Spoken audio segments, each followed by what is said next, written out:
দুদিন আগে কোকোপিটের কেক ভালোভাবে দুবার ধুয়ে এই গামছাটার মধ্যে রেখে দিয়েছিলাম। যেহেতু বৃষ্টি পড়ছিল দুদিন ধরে, রোদে দেওয়াই হয়নি। আজ যেহেতু খুব সুন্দর রোদ উঠেছিল, তাই ভালোভাবে আবারও শুকনো করতে দিয়ে দিয়েছিলাম।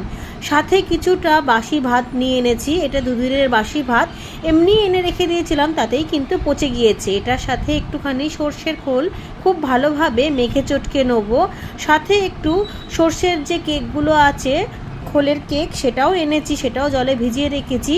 সমস্ত কিছু একসাথে মেখে চটকে দারুণ একটা খাবার তৈরি করব গাছের জন্য। যেই সমস্ত সবজি গাছে কন্টিনিউ সবজি আমি তুলে নিচ্ছি, সেই সব সবজি গাছে যাতে আবারও নতুন করে ফুল আসে এবং সবজি ধরে, সেই জন্যই এই খাবারটা তৈরি করে নিয়েছি।